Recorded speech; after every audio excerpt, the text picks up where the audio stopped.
வாழ்க்கையே வெறுத்து போச்சு. வாழ்க்கையில எனக்கு உதவுறதுக்கு யாருமே இல்ல. நான் நிர்கதியா நிக்கிறேன். எனக்கு எந்த வழியுமே தெரியலையே! அப்படின்னு ஒரு இக்கட்டான நிலையில நீங்க நிக்கும் பொழுது, எந்த தப்பான முடிவும் எடுத்துறாதீங்க.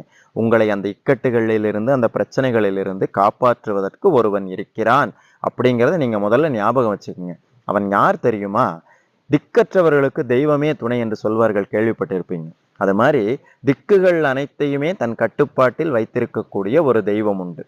அவன் வேறு யாரும் அல்ல, முருகப்பெருமான் தான். நீங்க உயிர குடுத்து கத்துறன்னு சொல்லுவாங்க இல்லையா? அது மாரி அப்படி ஒரு இக்கட்டான சூழ்நிலை வரும்பொழுது, "முருகா! உன்னை இல்லாம என்னை யாரு காப்பாத்துவா? என்ன காப்பாத்த வா முருகா!" அப்படின்னு மட்டும் கூப்பிட்டு பாருங்க.